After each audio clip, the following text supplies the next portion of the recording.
नमस्कार, कैसे हैं आप। आज मैं वैकल्पिक चिकित्सा में आपके लिए एक नई बीमारी का समाधान लाई हूँ, जिसे कहते हैं कब्ज और अपच। ये दो अलग अलग बीमारियां हैं और दो अलग अलग समस्याएं हैं।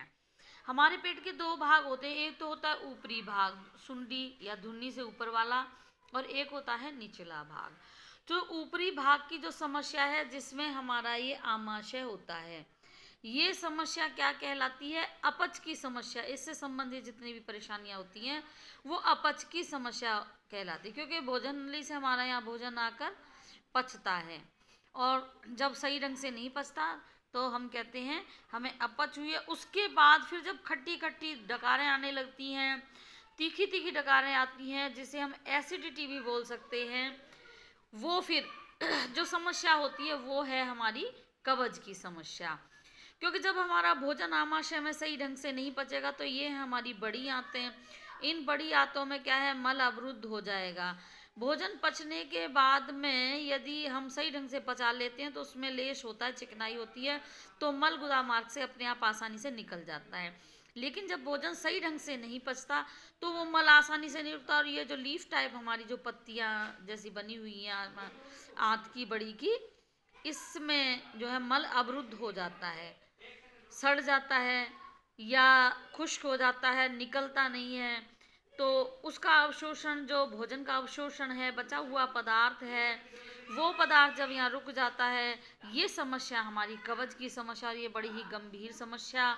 इससे अल्सर होने का भी डर रहता है, और इससे पाइल्स होने का भी डर रहता है, बवासीर का भी डर रहता है। और बवासीर के तो आप प्रकार भी जानते होंगे कि कितनी समस्याएं, मस बढ़ जाते हैं, किनारियां फट जाती हैं, बहुत समस्या। इसका एक ही समाधान है कि हम हरी शाक सब्जियों का प्रयोग अधिक से अधिक करें, क्योंकि जितना हम सब्जियों का कम प्रयोग करेंगे उतना ही हमारे अंदर रफेज कम जाएगा, और वो फिर हमें भोजन को अच्छी तरह से न पचने देगा, न ही आंतों में सही ढंग से उसकी कोई प्रक्रिया होगी।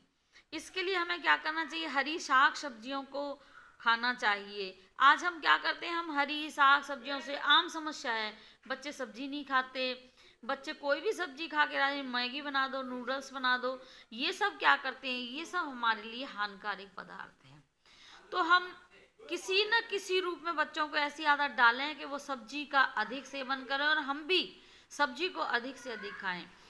इससे क्या होता है कि जब ज़्यादा कब्ज बढ़ जाती है तो एसिडिटी होने लग जाती है, जो कलेजे तक चढ़ती है, उसका कहीं भी अटैक हो सकता है, वो हृदय पे भी अटैक करती है, और गले के हमारे इस भाग में ऐसे लगता है जैसे कुछ रूंधा रूंधा सा है, यहाँ भरा भरा सा है, बिल्कुल बेचैनी, घबराहट, अधिक प्यास लगना, पसीना ज़्यादा आना, मन बेचैन रहना, और फिर तनाव जैसी स्थिति हो जाती है, क्योंकि हमारे मस्तिष्क पर भी प्रभाव डालती है।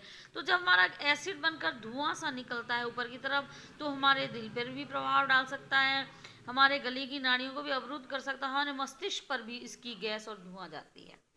इसके लिए हमें क्या करना है कि सुबह प्रातःकाल उठें और निवृत्त होकर, शौच आदि क्रिया से निवृत्त होकर, हम एक प्लेट सलाद, जैसे खीरा, मूली, गाजर, शलगम, टमाटर, पपीता, अमरूद, ये मेन चीज़ें हैं, इन चीज़ों को हम लेकर खाएं।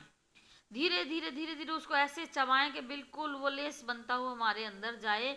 तो जैसे ही हमारा जब एसिडिटी का गुबार उठता है, वो उस सलाद के साथ धीरे धीरे नीचे जाता है, और हम पुनः फिर से फ्रेश होने की हमारी इच्छा होती है, तो हमारी आंतड़ियों में जो भी मल रुका होता है वो उससे बाहर निकलना आरंभ हो जाता है।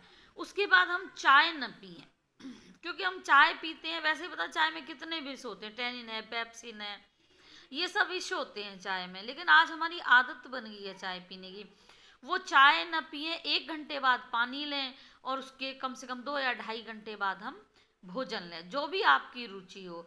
इस प्रकार से आप धीरे धीरे इस प्रक्रिया को अपनाएंगे तो आपको पहले ही दिन फर्क महसूस होने लगेगा, और 7 दिन में आप बहुत कुछ ठीक हो जाएंगे, और जो आपकी कब्ज, अपच, एसिडिटी या हमारे आमाशय और जो हमारी आंतड़ी, इनकी समस्याएं हैं, वो हमारी सारी समस्याएं क्या होंगी, दूर हो जाएंगी।